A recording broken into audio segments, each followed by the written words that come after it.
यमुना तीरावनचारी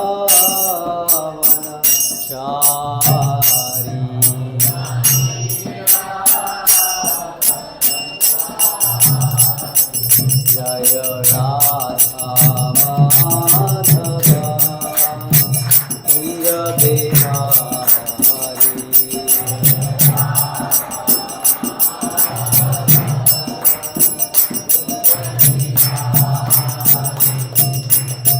गोपी जन वल्लभा गिरिवरधारी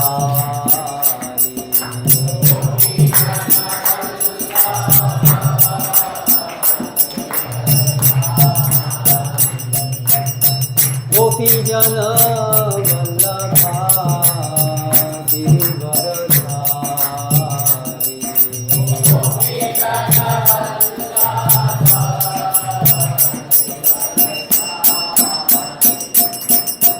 यशोदानंदन व्रज जनरंजन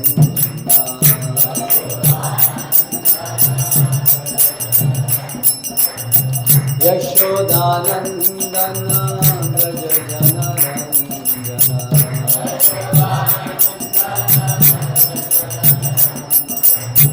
यमुना तीरावनचारी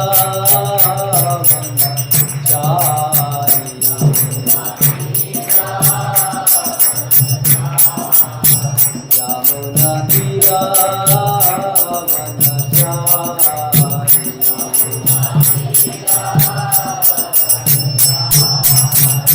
जय राधा माधव कुंज बिहारी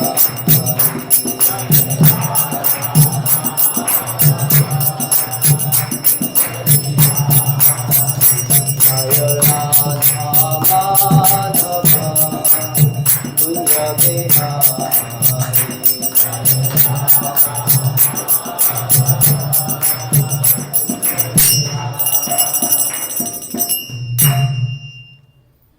जय ओम विष्णुपाद परमहंस परिव्राजकाचार्य अष्टोत्तर शतश्री श्रीमद् अभय चरणारविंद भक्ति वेदांत स्वामी श्रील प्रभुपाद की जय। जय ओम विष्णुपाद परमहंस परिव्राजकाचार्य अष्टोत्तर शतश्री श्रीमद् भक्ति सिद्धांत सरस्वती गोस्वामी श्रील प्रभुपाद की जय। अनंत कोटि वैष्णव वृंद की जय। नामाचार्य श्री हरिदास ठाकुर की जय।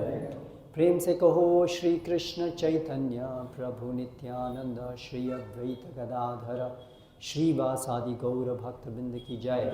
श्री श्री राधा कृष्ण गोप गोपीनाथ श्याम कुंड राधा कुंड गिरि गोवर्धन की जय। वृंदावन मथुरा धाम की जय। नवद्वीप मायापुर धाम की जय। भक्ति देवी की जय। तुलसी महारानी की जय। समवेत भक्तवृंद की जय। निताई गौर प्रेमानंदे। नमो विष्णुपादाय कृष्णपृष्ठाय भूतले श्रीमते जयपताक स्वामी नाम। हरे कृष्णा। सभी भक्त अपने मोबाइल चेक कर लीजिए। कृपया अपने मोबाइल साइलेंट कर लीजिए या बंद कर लीजिए कुछ समय के लिए जब तक प्रवचन चल रहा है। और जिनके बच्चे हैं वो थोड़ा ध्यान दीजिएगा कि अन्य भक्तों को श्रवण में समस्या ना हो। हरे कृष्ण।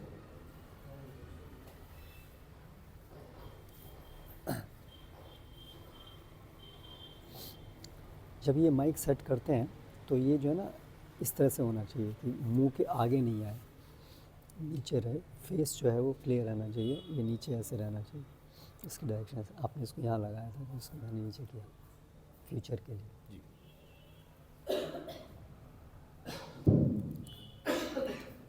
ओम नमो भगवते वासुदेवाय।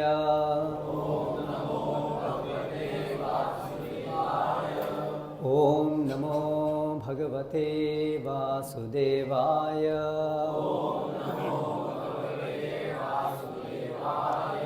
ओम नमो भगवते वासुदेवाय।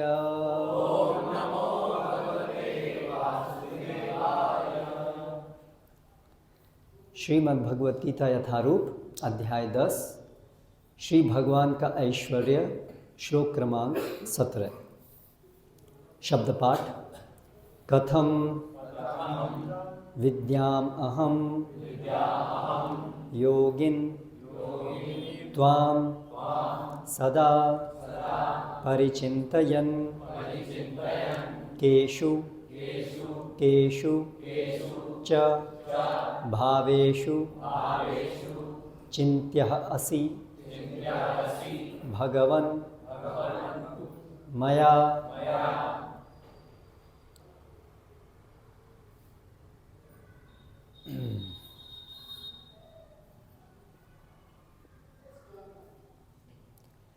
कथम विद्यामहं योगिन्स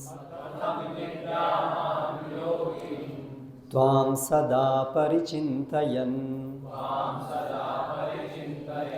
केषु केषु च भावेषु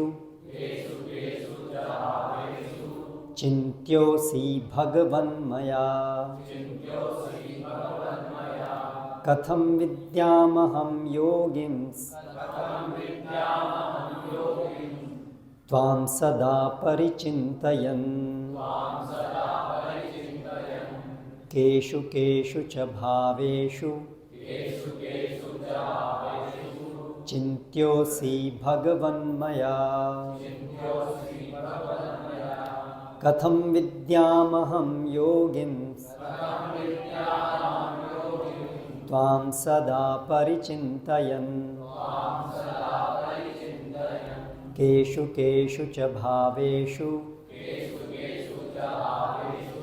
चिन्त्योऽसि भगवन्मया।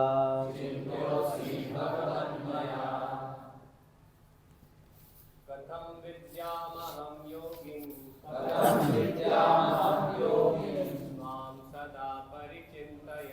त्वां सदा परिचिन्तयन् केषु केषु च भावेषु चिन्त्योऽसि भगवन्मया। कथं विद्यामहं योगी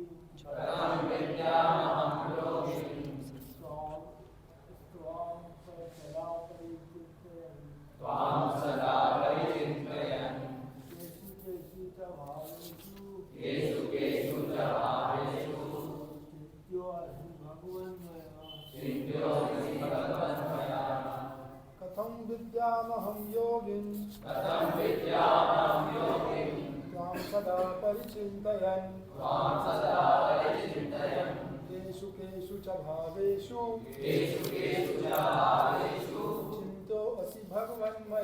चिन्त्योऽसि भगवन्मया। माताएं,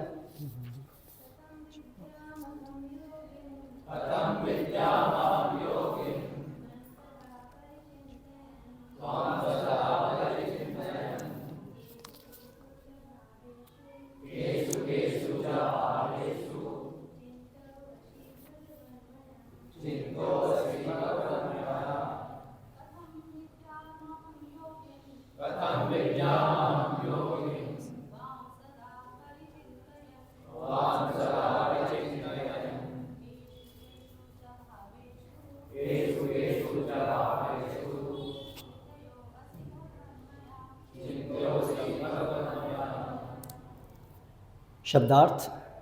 कथम किस तरह, कैसे। विद्याम अहम मैं जान सकूं। योगिन हे परम योगी। त्वाम आपको। सदा सदैव परिचिन्तयन् चिंतन करता हुआ। केषु किस, केषु किस, च भी, भावेषु रूपों में, चिन्त्यः असि आपका स्मरण किया जाता है। भगवन् हे भगवान। मया मेरे द्वारा। अनुवाद एवं तात्पर्य द्वारा कृष्ण कृपा मूर्ति श्री श्रीमद् अभय चरणारविंद भक्ति वेदांत स्वामी श्रील प्रभुपाद। हे कृष्ण, हे परम योगी, मैं किस तरह आपका निरंतर चिंतन करूं और आपको कैसे जानूं? हे भगवान, आपका स्मरण किन किन रूपों में किया जाए? तात्पर्य: जैसा कि पिछले अध्याय में कहा जा चुका है, भगवान अपनी योग माया से आच्छादित रहते हैं।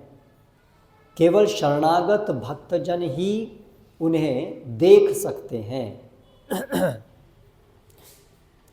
अब अर्जुन को विश्वास हो चुका है कि उनके मित्र कृष्ण भगवान हैं, किंतु वह उस सामान्य विधि को जानना चाहता है जिसके द्वारा सर्वसाधारण लोग भी उन्हें सर्वव्यापी रूप में समझ सकें। असुरों तथा नास्तिकों सहित सामान्य जन कृष्ण को नहीं जान पाते, क्योंकि भगवान अपनी योग माया शक्ति से आच्छादित रहते हैं। दूसरी बात यह है कि ये प्रश्न जन सामान्य के लाभ हेतु पूछे जा रहे हैं। उच्च कोटि का भक्त केवल अपने ही ज्ञान के प्रति चिंतित नहीं रहता, अपितु सारी मानव जाति के ज्ञान के लिए भी रहता है। अतः अर्जुन वैष्णव या भक्त होने के कारण अपने दयालु भाव से सामान्य जनों के लिए भगवान के सर्वव्यापक रूप के ज्ञान का द्वार खोल रहे हैं। वह कृष्ण को जानबूझकर योगिन कहकर संबोधित करते हैं, क्योंकि वे योग माया शक्ति के स्वामी हैं, जिसके कारण वे सामान्य जन के लिए अप्रकट या प्रकट होते हैं। सामान्य जन जैसे कृष्ण के प्रति कोई प्रेम नहीं है, कृष्ण के विषय में निरंतर नहीं सोच सकता, वह तो भौतिक चिंतन करता है। अर्जुन इस संसार के भौतिकतावादी लोगों की चिंतन प्रवृत्ति के विषय में विचार कर रहा है। केषु केषु च भावेषु शब्द भौतिक प्रकृति के लिए प्रयुक्त है। भाव का अर्थ है भौतिक वस्तु।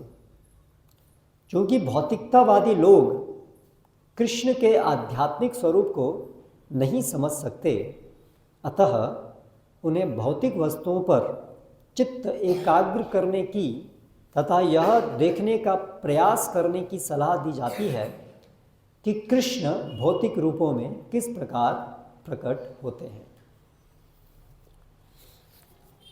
ओम ज्ञानतिमिरान्धस्य ज्ञानञ्जनशलाकया चक्षुरुन्मीलितं येन तस्मै श्रीगुरवे नमः। श्रीचैतन्यमनोभीष्टं स्थापितं येन भूतले स्वयं रूप कदा मह्यं ददाति स्वपदान्तिकं। वन्देऽहं श्रीगुरो शितः पदकमलं श्रीगुरून् वैष्णवांश्च। श्रीरूपं साग्रजातं सहगणरघुनाथान्वितं तं सजीवं साद्वैतं सावधूतं परिजनसहितं कृष्णचैतन्यदेवं श्रीराधा कृष्णपादान् सहगणललिता श्रीविशाखान्वितांश्च। जय श्री कृष्ण चैतन्य प्रभु नित्यानंद श्री अद्वैत गदाधर श्रीवासादि गौर भक्तवृंद। हरे कृष्ण कृष्ण कृष्ण हरे हरे, हरे राम राम राम हरे हरे। कथम विद्यामहं योगिन् स्वां सदा परिचिन्तयन् केषु केषु च भावेषु चिन्त्योऽसि भगवन् मया। ये अध्याय का शीर्षक है श्री भगवान का ऐश्वर्य या विभूति योग।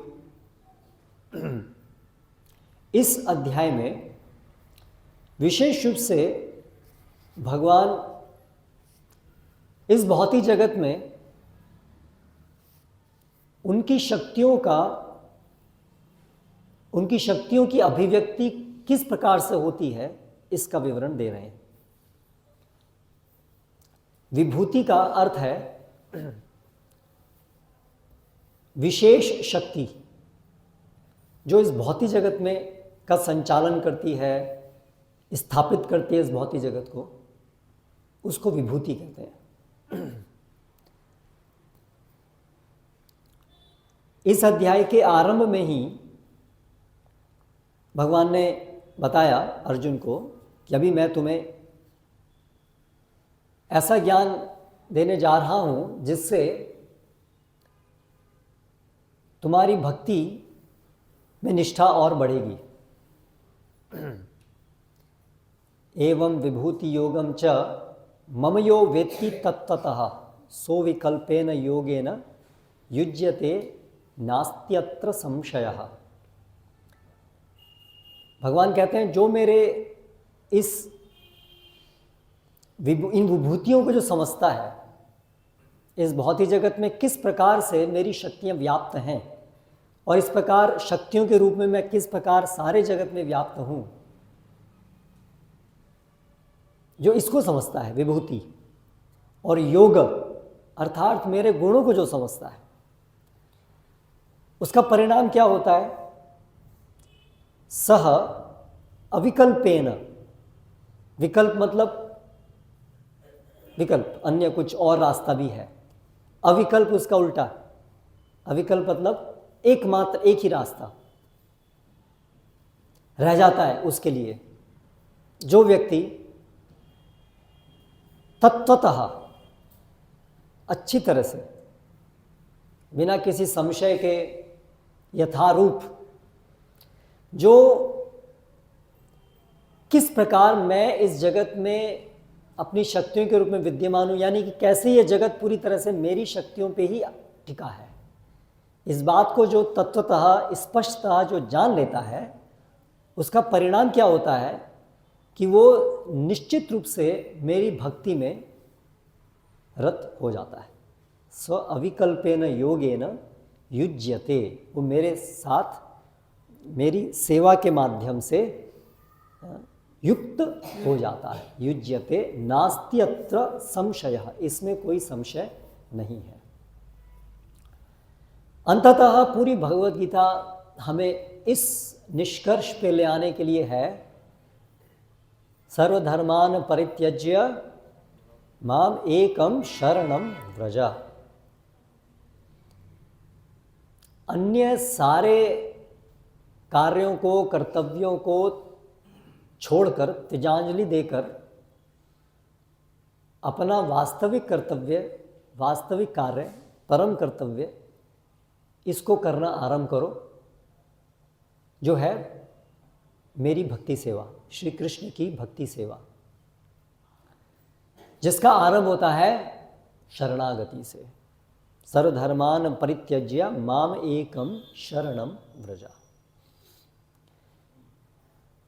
हम सभी को इस स्थिति तक ले आने के लिए, जो भगवद गीता का एसेंस है, सार है, यही शरणागति, उसके लिए इतने सारे श्लोक हैं, 700 श्लोक उस कार्य के लिए। जैसे हम हाईवे पे जाते हैं तो डायरेक्शन दिखाने के लिए बोर्ड होते हैं, वो बोर्ड जो है उसको लगाने के लिए बहुत बड़ा सा एक पिलर होता है। बोर्ड तो छोटा ही होता है, लेकिन उसको स्थापित करने के लिए, ऊंचा दिखाने के लिए बहुत बड़ा सा आयोजन करना पड़ता है। तो उसी प्रकार से ये जो भगवद गीता का जो सार है, कृष्ण की शरणागति, यहाँ तक हमको लाने के लिए भगवान भगवद गीता में इतने सारे श्लोकों को बोले हैं, क्योंकि ये जो भगवान की शरणागति है,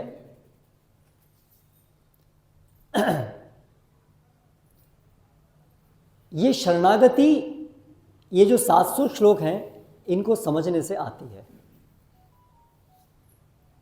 इसलिए 700 श्लोक जरूरी हैं शरणागति के लिए। सार तो एक ही श्लोक में है, सर्वधर्मान परित्यज्य माम एकम शरणम व्रज, मन मना भव मद भक्तो मद्याजी माम नमस्कार। सार तो छोटा ही होता है, लेकिन उस सार तक पहुंचने का रास्ता बड़ा होता है। तो उसी प्रकार से ये जो सार है कि भगवान को शरणागत होना है, इसके लिए बहुत पूर्व तैयारी की आवश्यकता होती है। इसके लिए बहुत सारे जो हमारी जो भ्रांत धारणाएं हैं, जिससे हम सभी प्रभावित हैं, जन्म जन्मांतर हम भगवान को भूल करके इस भौतिक जगत में इस जगत को भोग करने के लिए जो अनेक अनेक कार्य कर रहे हैं, अनेक अनेक योनियों में जो हम फिर रहे हैं, तो वो सब अनेक भ्रांत धारणाओं के कारण हैं, अनेक प्रकार की भौतिक आसक्तियों के कारण हैं।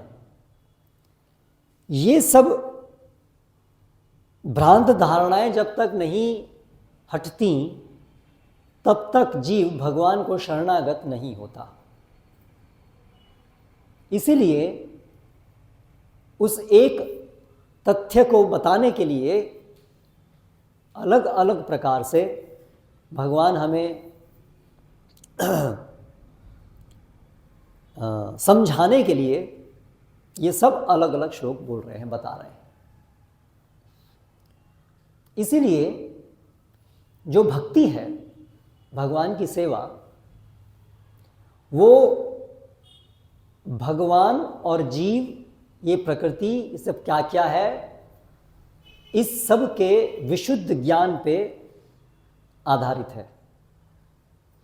उसको संबंध ज्ञान कहते हैं। वो भक्ति का ही एक भाग है। इसीलिए भारतवर्ष में जो सामान्य रूप से प्रचलित भक्ति है, उसमें और जो भगवद गीता के द्वारा निर्देशित भगवान कृष्ण की भक्ति है,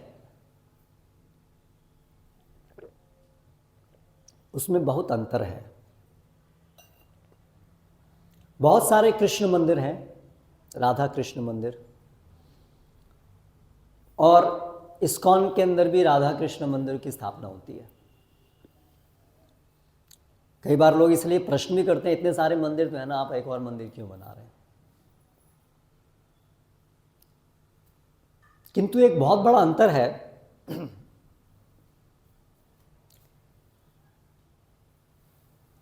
इस मंदिर में और अन्य मंदिरों में ये है कि यहाँ पर जो कृष्ण भक्ति, जो राधा कृष्ण की पूजा उपासना सिखाई जाती है, बताई जाती है, करी जाती है, वो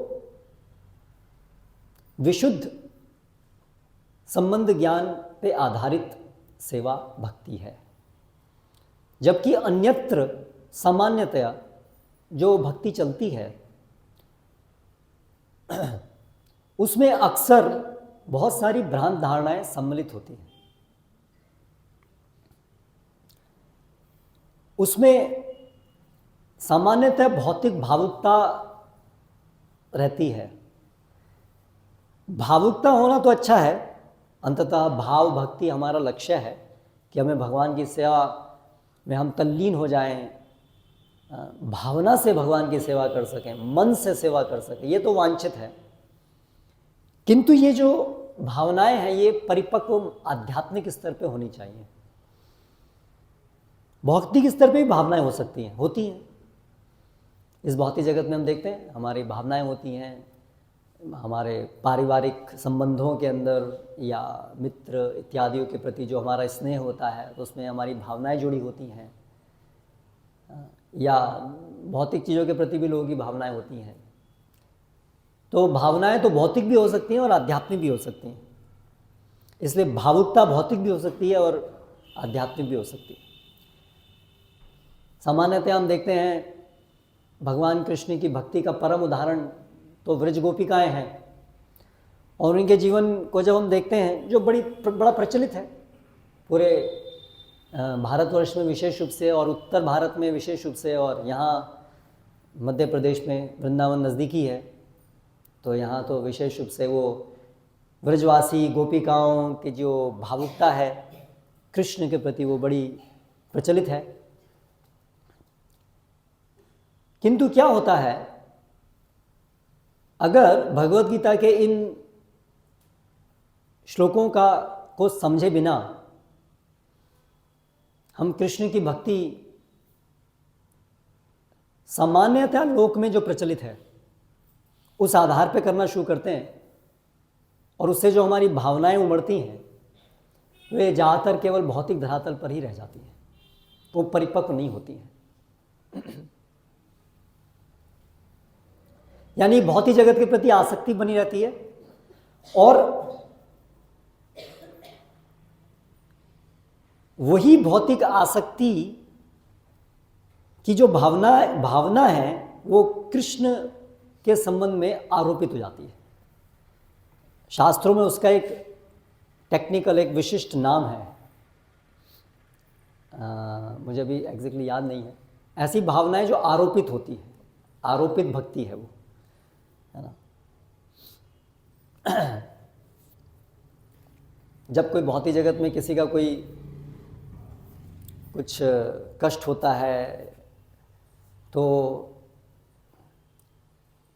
जो लोग भगवान कृष्ण के प्रति भावुकता से जुड़े हैं, भौतिक भावुकता से, तो वो वहाँ पर भावनाएं वहाँ प्रकट होती है और ऐसा लगता है कि हाँ भगवान के प्रति बड़ी भावनाएं हैं। लेकिन ये जो भक्ति है, क्योंकि इसमें भौतिक भावनाएं आरोपित हो रही हैं, इसलिए ये शुद्ध भक्ति नहीं कहलाती है, ये विद्या भक्ति कहलाती है। इसमें अलग प्रकार की भ्रांत धारणाएं, भ्रांत त्रुटियां हैं। आप क्या नोट्स बना रहे हैं, क्या कर रहे हैं? अच्छा,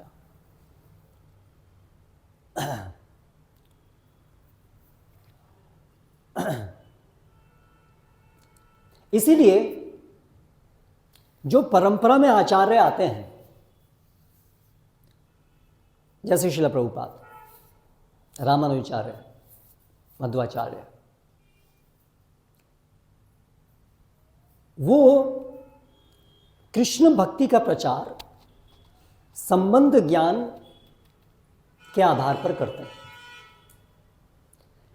जो लोग अपने मनमाने ढंग से भक्ति करते हैं, सुनी सुनाई बात के आधार पर भक्ति करते हैं, टीवी सीरियल में देख करके भक्ति करते हैं,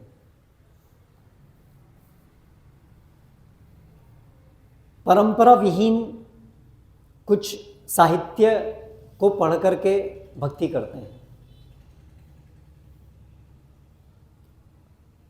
उनकी भक्ति के अंदर ये जो कृष्ण विषय ज्ञान है ये नहीं होता है।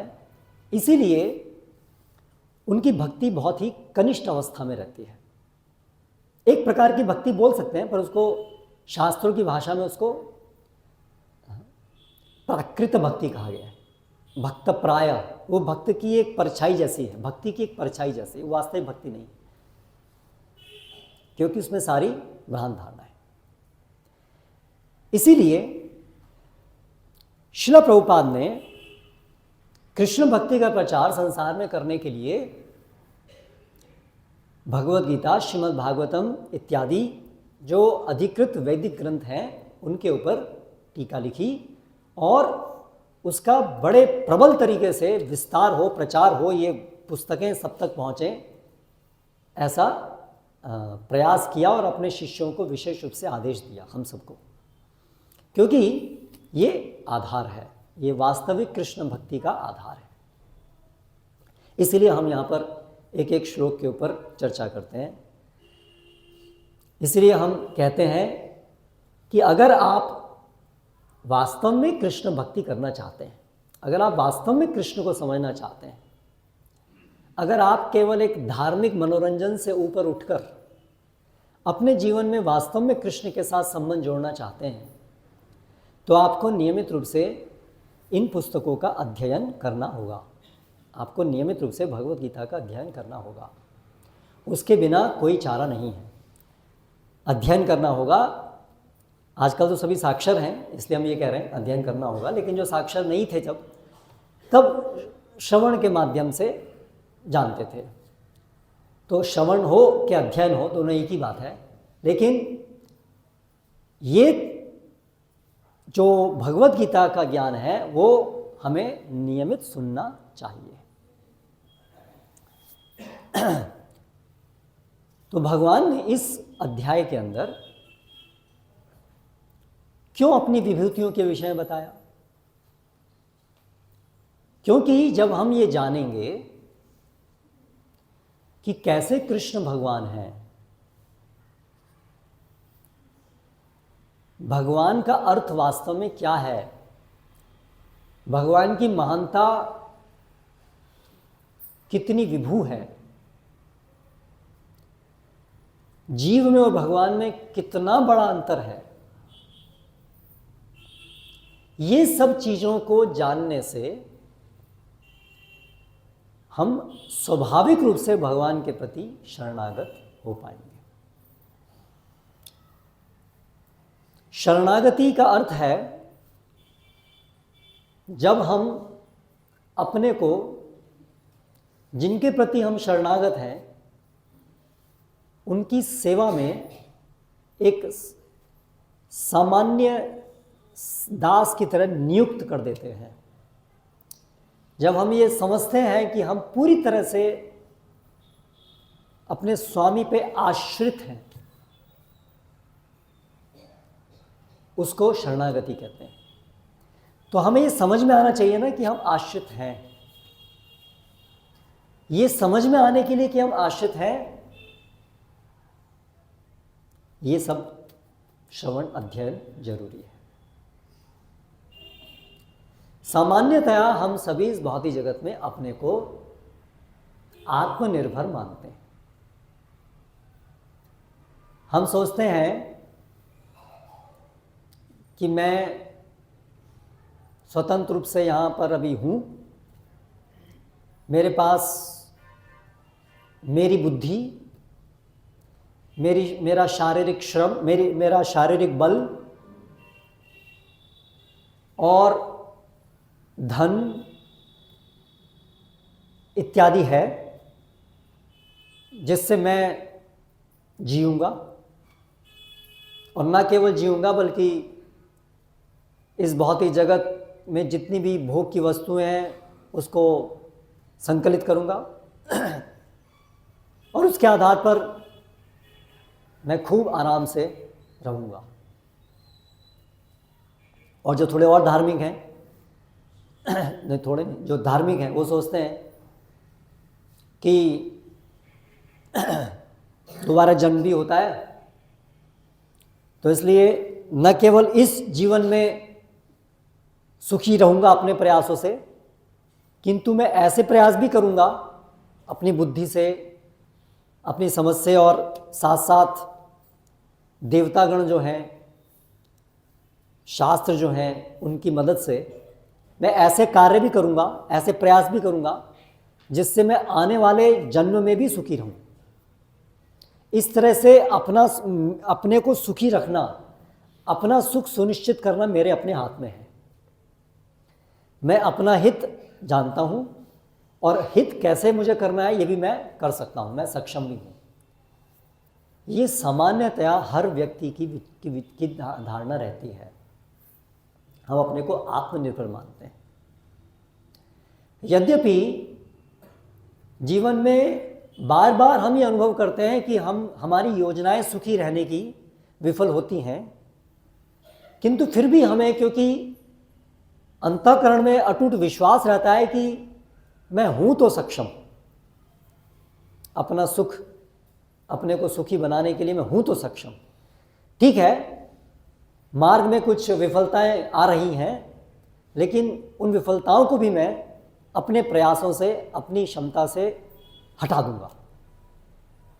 इसीलिए बार बार विफलताएं होने पर भी हम प्रयास करते रहते हैं, इस तरह से नहीं तो उस तरह से, उस तरह से नहीं तो इस तरह से सुखी होने का। और ये पूरा जगत जो चल रहा है, ये इसी विचारधारा की उत्पत्ति है।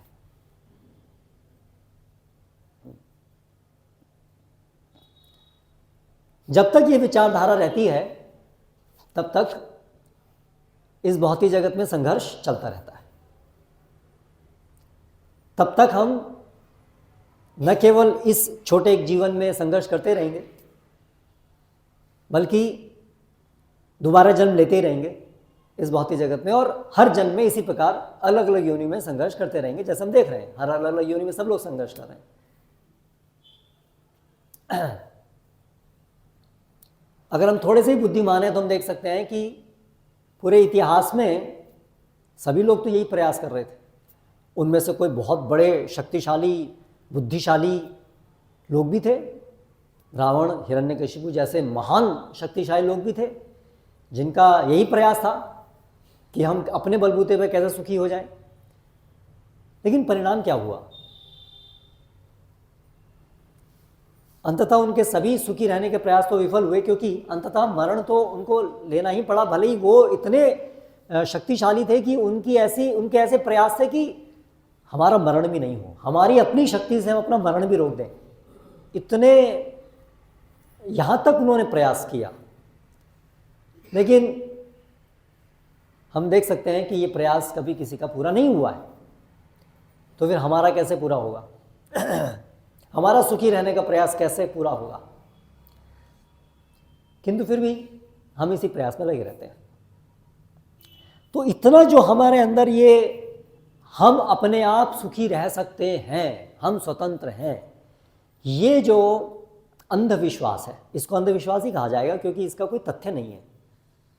ये जो अंधविश्वास है ये हमारे अंदर इतना अधिक प्रविष्ट हुआ है, इसको मिथ्या अहंकार भी कहते हैं, कि हम आसानी से इस अंधविश्वास को छोड़ते नहीं हैं। डंडे खाते रहते हैं, माया की लाठी खाते रहते हैं, लेकिन फिर भी हमारा ये विश्वास अपने ऊपर टूटता नहीं है, छूटता नहीं है। इसीलिए भगवान को शरणागत होना अत्यंत मुश्किल कार्य जीव के लिए होता है। इसीलिए सारा संसार, यद्यपि शास्त्र उपस्थित है, शास्त्रों को समझाने वाले आचार्यगण भी आए हैं, अनेक प्रकार से उन्होंने प्रयास भी किए हैं, फिर भी ज़्यादातर लोग शरणागत नहीं होते।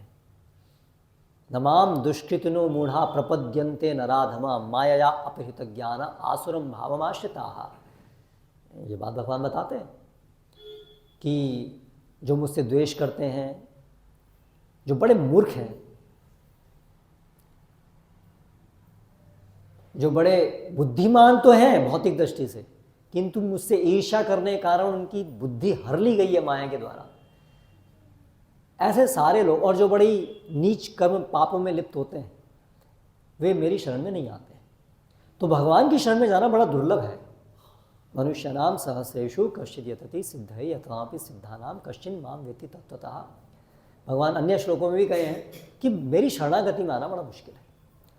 तो बद्ध जीवों के लिए ये एक तरीके से सबसे दुर्लभ चीज़ है, भगवान को शरणागत होना। भक्ति क्रियाएं अपने आप में तो सरल हैं, भगवान की भक्ति जो सेवाएं हैं, जो क्रियाएं, वो तो सरल हैं। क्या है भक्ति क्रियाएं? भगवान की सेवा कैसे कैसे होती, किन क्रियाओं से होती है?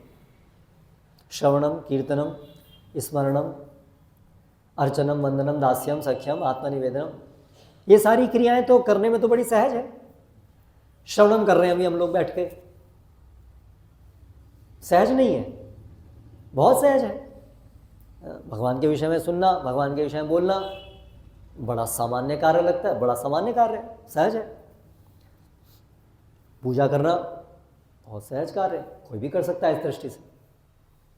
किंतु फिर भी, और इससे मिलने वाला परिणाम भी शास्त्रों में बताया, भगवान के साथ हमारा संबंध स्थापित होता है, हम जन्म मृत्यु के चक्र से निकल जाते हैं, संसार का क्षय हो जाता है, हम नित्य जीवन प्राप्त करते हैं।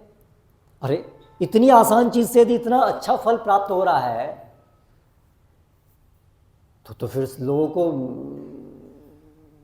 उत्साही हो जाना चाहिए भक्ति करने के लिए। कई लोग तो चाहते ही नहीं है, भगवान को स्वीकार ही नहीं करते। उन्हें तो अभी भी विश्वास, हम तो इस जगत में सुखी, हमें कोई भगवान की जरूरत नहीं, वो एक कैटेगरी है, उनको छोड़ दीजिए। पर ऐसे भी कई लोग हैं जो धार्मिक हैं, असुर नहीं है, भगवान है, स्वीकार करते हैं। जन्म मृत्यु का चक्र बहुत घोर चक्र है, हमें इससे निकलना चाहिए, ये भी समझते हैं कुछ हद तक। लेकिन फिर भी ऐसे लोगों में से भी बहुत कम हैं जो भगवान को शरणागत हो पाते हैं। क्यों ऐसा है?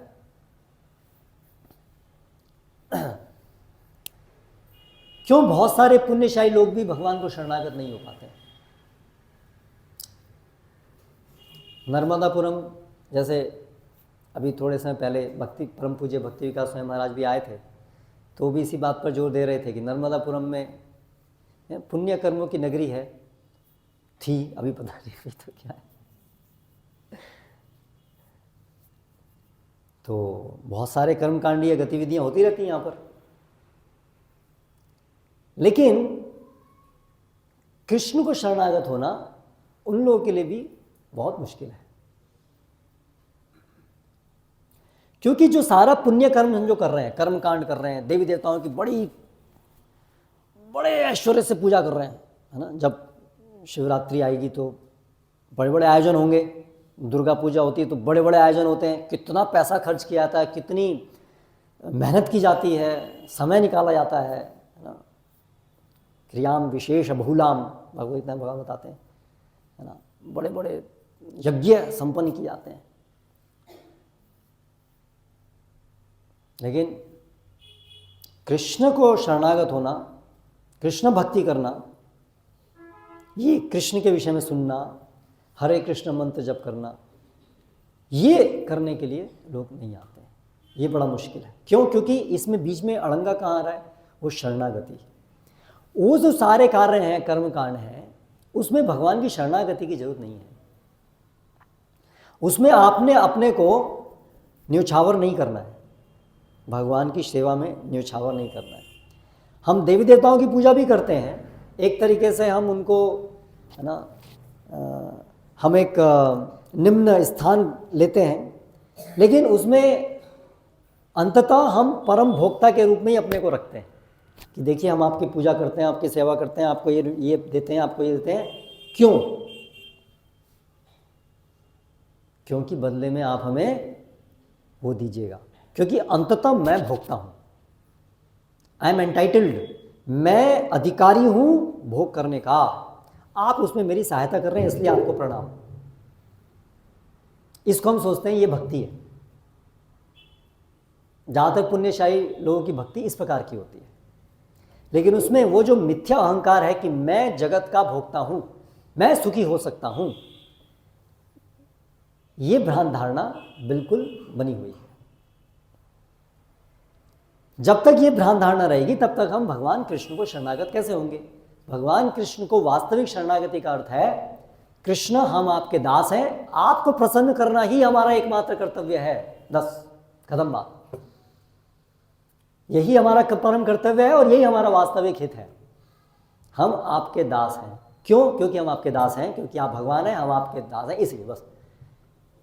हमें बदले में हम इसलिए भक्ति करेंगे आपकी कि हमें इसमें भौतिक सुख मिले, नहीं।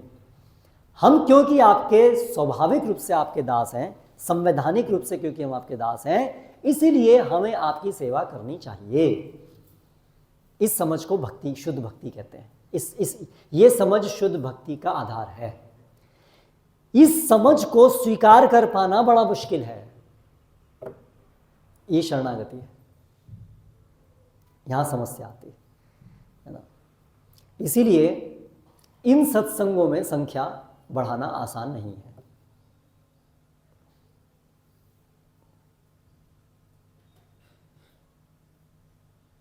तो यदि हम वास्तव में कृष्ण भक्ति करना चाहते हैं, वास्तविक कृष्ण भक्ति, शुद्ध कृष्ण भक्ति, तो उसके लिए हमें ये जो हमारा मिथ्या अहंकार है, इस जगत में हमें सुखी रहना है। लोग मंदिर आते हैं, हाँ, गए कहीं भी जाते हैं, कुछ बताओ हम सुखी कैसे रहें इस भौतिक जगत में, है ना। वो यही सुनना चाहते हैं, वो यही ढूंढते रहते हैं। अगर उनको बताया जाए कि आप अपने सुख की बात भूल जाइए, आप कृष्ण को सुखी करने की बात समझिए, तो उनको वो फॉर्मूला समझ में नहीं आता है। तो ये क्या, हम तो इससे क्या होगा, हम तो भगवान कृष्ण को सुखी करना, अरे हमारा क्या होगा, है ना। तो इसीलिए ये भक्ति दुर्लभ है। इसीलिए ये भगवत गीता को यथारूप समझना जरूरी है कि हमारी संवैधानिक स्थिति क्या है। हम शरीर नहीं हैं, हम आत्मा हैं। जब हम शरीर ही नहीं हैं तो शरीर के आधार पे जो भौतिक जगत का सुख है वो हमारा सुख है ही नहीं। उसके लिए प्रयास क्यों किए जाए, उसके लिए इच्छा क्यों की जाए? वो मूर्खता है, वो अज्ञानता है, वो हमारा हित नहीं है। यहीं से ही हमारे सारे जो प्रयास हैं वो सब कट गए इस एक वाक्य से कि हम शरीर ही नहीं हैं। तो अगर हम शरीर नहीं हैं, हम आत्मा हैं, तो फिर आत्मा का वास्तविक हित किस में है उसको समझना होगा ना। जब आत्मा आध्यात्मिक है तो उसका भौतिक जगत से कुछ लेना देना ही नहीं है। तो फिर देवी देवताओं के पास जाना कुछ भौतिक चीज़ों को मांगने के लिए, उसका औचित्य क्या रह गया? क्योंकि भौतिक जगत के लिए हम भौतिक जगत की कोई चीज़ मांगेंगे देवी देवताओं से, लेकिन जब हम हैं ही भौतिक नहीं तो भौतिक चीज़ प्राप्त करके भी हमें हमारा हित प्राप्त नहीं होगा। इसलिए भगवद गीता में भगवान ने सबसे पहले ये तथ्य को उजागर किया है। इसलिए यहाँ से भक्ति का ये आरंभ होता है। ये है विज्ञान, ये ज्ञान, ये आधार। हम शरीर नहीं हैं, हम आत्मा हैं और हम कृष्ण के दास हैं। फिर आगे चल करके कृष्ण महान है, महानतम है। वो इतने महान है कि इस जगत, ये पूरा जगत उन पे ही आश्रित है। हर चीज उन पे टिकी हुई है। ये जो ग्रह सब अपनी अपनी कक्षा में घूम रहे हैं, गामिश्चाम भूतानी, ये सारे मैं इनमें प्रविष्ट होकर के मैं इनको अपने अपने स्थान पर स्थापित कर रहा हूँ। मेरी शक्ति से ये सब स्थापित है ना। और जैसे इस श्लोक में, इस अध्याय में भगवान बता रहे हैं, सभी इंद्रियों में मैं मन हूँ। कोई भी इस भौतिक जगत में जो भी महानतम चीज है, कोई भी ग्रुप ऑफ एक्टिव, सभी पर्वतों में मैं, है ना, महानतम पर्वत हूँ, है ना। मरुतों में मैं मरीचि हूँ। तो इस प्रकार भगवान कैसे महानतम है, परम ऐश्वर्यशाली हैं, परम सब चीज में परम है, और हम अत्यंत क्षुद्र हैं। इसीलिए हम भगवान पर स्वाभाविक रूप से आश्रित हैं। भगवान ही हमारे पालन करता है, भगवान ही हमारे उद्भव स्थान है। उद्भव स्थान मतलब जहां से हमारा जन्म होता है। अहम सर्वस्य प्रभव, वो हमारे प्रभव स्थान है, वो हमारे मूल हैं, वहीं से हम आए हैं और हम पूरी तरह से उन पे आश्रित हैं। हर चीज के लिए आश्रित हैं। अपने इस शरीर को टिकाने के लिए भी आश्रित हैं। आत्मा का जो स्थिति है उसको बनाए रखने के लिए भी हम आश्रित हैं। आत्मा का जो आध्यात्मिक सुख है उसके लिए भी भगवान पे आश्रित हैं। भगवान की सेवा करने के लिए भी भगवान पे आश्रित हैं। इन इंद्रियों का संचालन करने के लिए भगवान पे आश्रित हैं। हर चीज पे के लिए हम भगवान पे आश्रित हैं। जब हम इस बात को समझेंगे कि हम पूरी तरह से भगवान पे आश्रित हैं ही, तो बड़ा सहज है ना ये स्वीकार करना। तो स्वीकार करो ना कि हम भगवान के अधीन हैं, भगवान के अधीन हम हैं, इसको स्वीकार कर लो, क्योंकि यही वास्तविकता है। और जब ये हम अधीनता स्वीकार करेंगे तो इसका मतलब हम भगवान, हम आपके दास हैं, अब हम आपकी शरण में हैं। ये बड़ा सहज हो जाएगा, शरणागति सहज हो जाएगी। और फिर शरणागति जब सहज हो जाएगी तो फिर भक्ति आरंभ होगी, तो फिर वास्तव में भगवान की सेवा आरंभ होगी। जब तक कोई भगवान को शरणागत नहीं, जब तक किसी ने ये स्वीकार नहीं कर लिया है कि मैं कृष्ण दास हूँ, मैं नगण्य हूँ, मेरा एकमात्र कार्य केवल कृष्ण को संतुष्ट करना है, कृष्ण को संतुष्ट करने में ही मेरा वास्तविक हित है, जब तक व्यक्ति ये बात स्वीकार नहीं करता है तब तक उसकी भगवान की सेवा आरंभ नहीं होती है। इसलिए शरणागति जो है, ये समझ, शरणागति की समझ, ये भक्ति का प्रवेश द्वार है। इसीलिए इस अध्याय में भगवान हमारी शरणागति को बढ़ाने के लिए या स्थापित करने के लिए हमें अपना वैभव बता रहे हैं। भगवान अपने शब्दों में अपनी महानता को बता रहे हैं। अन्य व्यक्ति, यदि कोई भौतिक जगत का व्यक्ति अपनी महानता बताता है तो ये दोष होता है। क्यों? क्योंकि हम महान नहीं हैं। अगर किसी के अंदर कोई महानता है तो वो केवल भगवान की महानता का एक बहुत बहुत बहुत बहुत बहुत लेश मात्र उसकी अभिव्यक्ति है, वो उसका नहीं है। हमारी अपनी कोई महानता नहीं है। संसार में बहुत बड़े बड़े महान महान बुद्धिमान लोग होते हैं, वो उनकी महानता नहीं है, वो सब किराए की महानता है। आप किराए की गाड़ी में घूमें तो आप उस पर गर्व कर सकते हैं? नहीं कर सकते ना। तो ऐसे ही हमारे पास जो भी कुछ है वो सब किराए का है। किराए का मतलब वो सब उधार लिया, वो सब भगवान का है, हमारा नहीं है ना। हम तो इतने तुच्छ हैं कि हम अपनी सत्ता के लिए भी इन पर निर्भर हैं। जस्ट एग्जिस्ट, जस्ट सत्ता, जस्ट होने के लिए भी हम को आश्रित है ना। ये सब हाथ पैर चल रहे हैं, हम हैं, सांस ले रहे हैं, सब एक एक चीज़ को आप सोचिए। हम सांस ले पा रहे हैं, कैसे ले पा रहे हैं? हम बोल पा रहे हैं, कैसे बोल पा रहे हैं? हम सोच पा रहे हैं, कैसे सोच पा रहे हैं? सब कुछ तो उन्हीं पे आश्रित है। हम जब कर पा रहे हैं, हमारा मन भगवान में कुछ हद तक लगा हुआ है, ये सब उन्हीं की कृपा से है। इस तरह से हमें समझना चाहिए। जब हम इस प्रकार से समझेंगे कि कैसे हर जगह तो भगवान ही व्याप्त है, भगवान की शक्तियाँ हैं सब, और हमारे को वही टिका रही हैं, तो इस तरह से हम आसानी से भगवान की शरण ले पाएंगे कि भगवान तवास्मि अहम, मैं आज से आपका हूँ। अब मेरा हित अहित मुझे खुद नहीं सोचना है, मुझे केवल एक ही काम करना है, आपकी सेवा करनी है। उसमें मेरा हित है, परम हित है, उससे अलावा मुझे कुछ सोचने की जरूरत नहीं है। इसको शरणागति कहते हैं। तो ये सारे प्रयास जो बार बार सुनने के हैं, हमें इस निष्कर्ष पे लाने के लिए हैं, इस दृढ़ संकल्प पे लाने के लिए हैं कि हम कृष्ण के दास हैं। हमें उनकी इच्छा क्या है वो जानना चाहिए, उनकी इच्छा के अनुसार अपने पूरे जीवन को ढालना चाहिए, अपने पूरे जीवन को उनकी इच्छा के अनुसार ढालना चाहिए, है ना। तो इसलिए ये सब ज्ञान बहुत ज़रूरी है, भगवद गीता का ज्ञान। तो कृपया करके नियमित रूप से पढ़िए। आपके 24 घंटे में ये श्रील प्रभुपाद की पुस्तकों को पढ़ने का समय होना ही चाहिए। कैसे न कैसे समय निकालिए सुनने का। पुस्तक पढ़ने का समय अगर कम मिलता है तो अवेलेबल है ना ये ऑडियो बुक्स भी, सब ऑडियो फॉर्म में, अभी तो हिंदी में भी सब भाषा में है। यस, तो आपको वो संपर्क करना है। ये वृंदावन चंद्र प्रभु यहाँ पर हमारे साथ उपस्थित हैं, ये आपको टेक्निकली मार्गदर्शन देते कैसे आप प्राप्त करेंगे। आजकल होता है लोगों को ट्रैवलिंग करना पड़ता है, सारा समय उसी में निकल जाता है, तो बैठ कर के पुस्तक पढ़ने का समय निकाल पाना मुश्किल होता है। तो ये सब ऑडियो रूप में भी उपलब्ध हैं प्रभुपाद की पुस्तकें, तो आप ऑडियो रूप में भी सुन सकते हैं, है ना। लेकिन सुनिए ज़रूर, या तो पढ़िए, पढ़ना तो बेस्ट है, और अगर उसके लिए नहीं तो कम से कम बुक्स को सुनिए, है ना। ये प्राथमिकता बनाइए अपनी, ठीक है। हरे कृष्णा।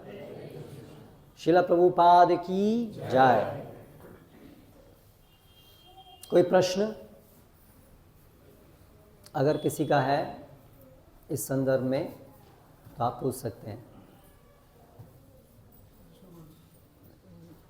जी, एक मिनट, माइक। भगवान भगवद गीता में कहते हैं कि मैं अध्यक्षेण प्रति सूर्य सा चराचर। तो जैसे पत्थर है, लोहा है, ये सब अचल ही उनके एक प्रकार से हमेशा उसको माने क्या। और मान लीजिए कोई मनुष्य है, वो वेदनाहीन है, उसमें कोई संवेदना नहीं है, कोई भाव नहीं है। कोई मनुष्य यानी मनुष्य है, उसके अंदर वेदना नहीं है या संवेदना कुछ भी नहीं है, ना तो कोई भाव है, उसने अपने पूरे जीवन को व्यर्थ कर दिया, तो क्या वो मतलब पत्थर के समान से जीवन जी रहा है, तो आचार्य को प्राप्त करेगा। शास्त्रों में इसके लिए प्रभु जी क्या व्यवस्था है? जो अचल योनियां हैं वो भगवान से बहुत दूर हैं, चेतना की दृष्टि से कृष्ण भावनामृत से बहुत दूर हैं। तो जो अधिक पाप करते हैं वो उतना ही अधिक भगवान से दूर जाते हैं। तो उसका निर्धारण इस प्रकार से होगा, जो बहुत अधिक पाप में जीवन व्यतीत करते हैं वो उन योनियों को प्राप्त करते हैं।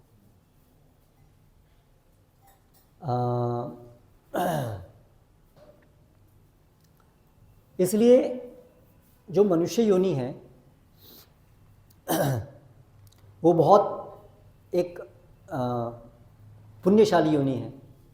अभी इस योनि के अंदर ऊर्ध्वम गच्छन्ति सत्वस्था, यदि हम पुण्यों की अधिकता होती है तो हम देव योनि में जाते हैं। देव योनि एक तरीके से वो ज़्यादा पुण्यशाली, पुण्य से प्राप्त होती है, किंतु भक्ति के लिए वो अधिक उपयुक्त नहीं है।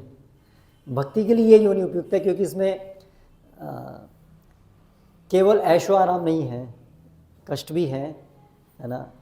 तो इसलिए अटैचमेंट, आसक्त होना की संभावनाएं कम है तुलना में देव योनियों में। पर इस प्रकार से, और जो पाप करते हैं तो नीचे की योनि में जाते हैं, तो उसमें फिर चर और फिर दे अचर, इस प्रकार से होता है। जैसे लोहा पत्थर ये सब अचर योनियों में हर एक, मतलब देखिए जैसे पर्वत हैं, तो पर्वत हैं तो उनका एक प्राण होता है, उनका एक जीवन होता है, एक व्यक्ति होते हैं। अब उसके अंदर जो छोटे छोटे पदार्थ हैं तो वो भौतिक पदार्थ भी हैं। हर जगह में दोनों का मिश्रण है, भौतिक पदार्थ भी और आत्मा भी है उनके अंदर। तो दोनों चीज़ें इस जगत में है ना, क्षेत्रज्ञ दोनों का समावेश से हर चीज़ चलती है। तो कहीं कहीं पर वो भौतिक पदार्थ भी हैं, लेकिन जो बड़े बड़े पर्वत हैं तो उनकी एक एक जैसे नदियाँ हैं, है ना, तो वहाँ पर वो एक आत्मा भी है। लेकिन आप थोड़ा सा जल लेंगे आप तो वो केवल उसका एक भौतिक पदार्थ है वहाँ पर पूरी जो नदी है उनको नियंत्रित करने वाली एक देवी भी होगी, एक आत्मा भी होगी। तो लाइक दैट, तो भौतिक पदार्थ भी है और उनको एक एक उनके आत्मा भी है।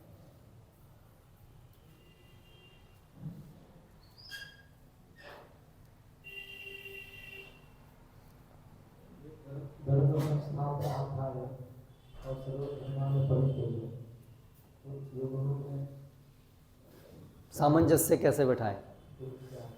क्योंकि भगवान बताते हैं धर्म की स्थापना के लिए मैं आता हूँ। प्रश्न ये है कि धर्म की स्थापना के लिए मैं आता हूँ और भगवान फिर कहते हैं सर्वधर्मान परित्यज्य। तो धर्म की संस्थापना करने आते हैं और फिर धर्म की स्थापना का लक्ष्य है अंततः परम धर्म की स्थापना। तो धर्मों के अंदर भी भेद हैं, सामान्य धर्म भी है, परम धर्म भी है। तो इसलिए धर्म की स्थापना करने तो आते हैं, किंतु उस सब का अंतिम गंतव्य जो है परम धर्म, वहाँ तक हमें भगवान ले जाना चाहते हैं। जब वो परम धर्म को स्वीकार करने के लिए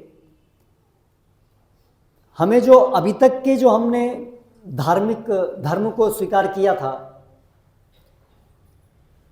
वो परम धर्म को स्वीकार करने में बाध्य रूप भी प्रस्तुत होते हैं। इसलिए परम धर्म को स्वीकार करने में उनका त्याग करना होता है।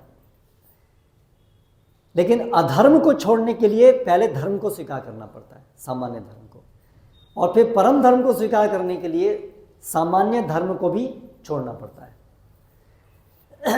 जैसे सामान्य धर्म है पुण्य करो पाप मत करो। अगर आप सुखी होना चाहते हो इस भौतिक जगत में तो पुण्य करो पाप ना करो, ये सामान्य धर्म है। अधर्म को छोड़ने के लिए ये स्तर पे आना जरूरी है कि पाप मत करो, पाप छोड़ो, धर्म पुण्य कर्म को अपनाओ। लेकिन ये जो धर्म की भावना है कि भौतिक जगत में सुखी रहने के लिए पुण्य करो, ये अधर्म से तो बहुत श्रेष्ठ है, किंतु ये भगवान के साथ संबंध स्थापित करने के लिए पर्याप्त नहीं है। बल्कि ये इसी भौतिक जगत में जन्म जन्मांतर हम आते रहेंगे इसके लिए कारण बनेगी। क्योंकि यहाँ पर अभी भी वो समझ है कि हम इस भौतिक जगत में सुखी होंगे, यानी अभी भी भगवान के साथ हमारा संबंध, उसकी परिकल्पना यहाँ पर भी नहीं हुई है। इसलिए हालांकि ये सामान्य धर्म है, किंतु इसकी जो गलत समझ है, इसकी जो अपूर्णता है, वो छोड़ने की बात हो रही है। सामान्य धर्म के अंदर जो व्याप्त अपूर्णता है, क्या अपूर्णता है? कि मैं इस भौतिक जगत में सुखी होने का मेरा लक्ष्य है, वो मेरा लक्ष्य है। वो अपूर्णता को छोड़ने की बात हो रही। तो इस प्रकार से उसको छोड़ो। जो पुण्य कर्म है सामान्यतः, वो जो एक्टिविटीज़ हैं, क्रियाएं हैं, वही क्रियाएं जब भगवान को संतुष्ट करने के लिए उपयुक्त होती हैं तो वो परधर्म का स्थान ग्रहण करती हैं, है ना। तो जैसे जब धर्मों को छोड़ने की बात की है तो मुख्य रूप से उनके अंदर की जो एक अपूर्ण समझ है उसको छोड़ने की बात की गई है। जिससे वो विशुद्ध अवस्था को प्राप्त कर सके। धर्म अपनी विशुद्ध अवस्था को प्राप्त कर सके। ऐसा नहीं है कि आमूल रूप से उस धर्म को छोड़ने की बात की गई है। आमूल रूप से उस धर्म को छोड़ने की बात नहीं की गई है। उसके अंदर की जो अपूर्णता है समझ में, उसको छोड़ने की बात की गई है। तो इसलिए दोनों में सामंजस्य इस प्रकार से बैठता है। इस क्षेत्र में सर्वकामीय प्रवृत्तियां चलती हैं, तो एक रूप से उसको पकड़ के अपना नियम पालन करना सर्वकामीय भक्ति के सामान्य नियम से ज़्यादा कठोर होता है। तो वो जो प्रयत्न है कि धर्म का पालन करना है, जो कि सामान्य रूप से प्राय इस समय में सभी जगह छूट रहा है, बहुत भारी मात्रा में छूट रहा है। तो अभी कुछ अंश में जो ये प्रयत्न है धर्म का पालन करना कठोरता से, उस पालन को छोड़ के भगवान की भक्ति में प्रवेश करना, वो जो नित्य क्रियाएं करना है उसको छोड़ के भगवान की भक्ति में प्रवेश करना, तो वो इतने स्तर की भक्ति में प्रवेश करके भगवान को शरणागत होना वो संभव हो पाएगा उनके लिए, क्योंकि अभी भी वो शुद्धि भगवान की भक्ति की शरणागति की नहीं है। क्या नहीं है? शुद्धि। हाँ, भगवान की शरणागति के लिए कोई शुद्धि नहीं चाहिए। शुद्धि इस प्रकार से किराट हुणांद्र पुलिंद पुक्कशा, वो कोई भी व्यक्ति किसी भी स्तर में भगवान को शरणागत हो सकता है। कर्मकांड करने के लिए आपको पहले एक शुद्धि का स्तर चाहिए, उसके बिना आप कर्मकांड नहीं कर सकते हैं, आप उस स्तर पे नहीं आ सकते हैं। लेकिन भक्ति करने के लिए कोई पूर्व योग्यता नहीं चाहिए, वो एक अंतर है। ये आत्मा का स्वाभाविक गुण है, ये शुद्धि। ये प्राप्त करने के लिए भक्ति का अन्यत्र कुछ नहीं करने की आवश्यकता है। तो मतलब कि उस स्थिति में से भी अगर वो छोड़ के सब धर्म का त्याग करके भगवान की शरण ले रहा है, तो बाधाएं जो नहीं तो आने वाली थी, सिर्फ कर्मकांड करने से जो बाधाएं आने वाली थी, वो भगवान की कृपा से न आके वो भगवान को शरणागत होके भक्ति के पथ पे अग्रसर हो सकता है। सही बात, मतलब ये समझ सही कि भगवान ये मास ऊपर बोलते हैं, आप चिंता मत करो, सब धर्म का त्याग करके मेरी शरण में आओ। तो बाकी धर्म पालन करने से शुभ और लाभ, और साथ में धर्म में हाथ, मतलब धर्म का पूर्ण रूप से पालन न करने से उसके नुकसान भी होते हैं, वो नहीं। अगर आप धर्म के पीछे की जो सामान्य धर्म के पीछे की जो भ्रांत धारणा है, शुभ और लाभ की भावना से उन क्रियाओं को करना, आप उसको छोड़ करके उन क्रियाओं को मदर्थे धर्म कामार्थान, मद अर्थे, मेरे लिए, कृष्ण की संतुष्टि के लिए अपने धर्म को करो।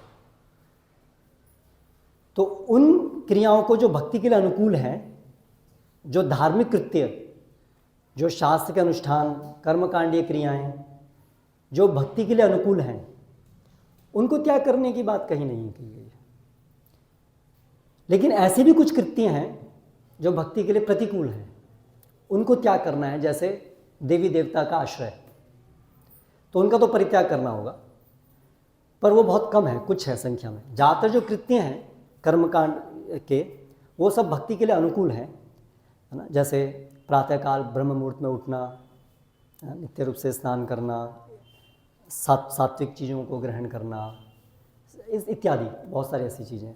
तो इसलिए मदर्थे धर्म कामार्थान, भक्ति के लिए इसलिए जो अनुकूल है ना, उस अनुकूल चीज़ों को तो छोड़ना भक्ति नहीं है, वो गलत समझ होगी भक्ति की। भक्ति के अंदर जो प्रतिकूल है उसको छोड़ना है, अनुकूल है उसको स्वीकार करना है। तो इस प्रकार से ये उसमें मिल जाता है। जो कर्मकांड जो है वो और भक्ति का उसमें सामंजस्य बैठ जाता है, क्योंकि जो भक्ति के लिए अनुकूल चीज़ें हैं वो करते रहना है, उसके अभी भगवान को समर्पित, भगवान की संतुष्टि के लिए वो करनी है। पहले हम उसको अपने शुभ लाभ के लिए कर रहे थे, उसकी जगह उसको भगवान की संतुष्टि के लिए ही केवल करना है।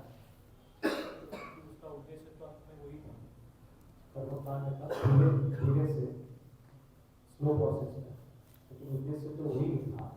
पर वो जो व्यक्ति कर्मकांड जो कर्मकांड के स्तर पे है, उसका उद्देश्य, उसकी जो समझ थी वो नहीं था। उसकी समझ थी कि भगवान प्रसन्न होंगे और उससे अल्टीमेटली वो मुझे प्रसन्न करेंगे।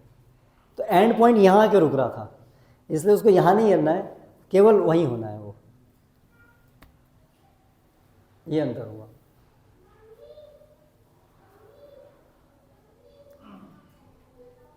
हरे कृष्णा। श्रील प्रभुपाद की जय।